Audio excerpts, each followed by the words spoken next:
नमस्कार. जगन्नाथ पाटील आपल्या जे जे पाटील स्पीक्स या यूट्यूब चॅनलवरून आपल्याशी संवाद साधत आहे.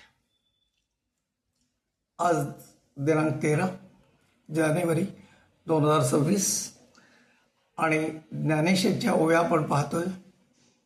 आज दुसऱ्या अध्यायातील ओव्यांना सुरुवात करतोय. आज आपण जे ओवे घेतोय त्या ओव्यामध्ये पहिल्या अध्यायामध्ये अर्जुन गलितागात्र झालाय, धनुष्य टाकलंय आणि अधोमुख असा बसलेला आहे.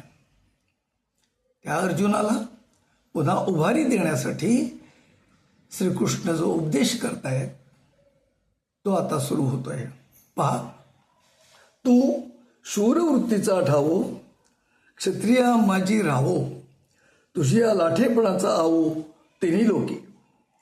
तू हा संग्रामी हरू जिंतीला, निवात कवचाचा टाहू फोडिला, पवाडा तुवा केला गंधर्वासी. पाहता तुझे निपाडे, दिसे त्रैलोक्य ही थोकडे, ऐसे पुरुषत्व चोखडे पार्था तुझे. तो तू की आजी इथे, सांडून या वीरवृत्ती ते, अधोमुख रुदनाते करी तू हासी. विचारी तू अर्जुनू, की कारुण्ये किजसी दीनू, सांग पा अंधकारे भानू, ग्रासिला आधी.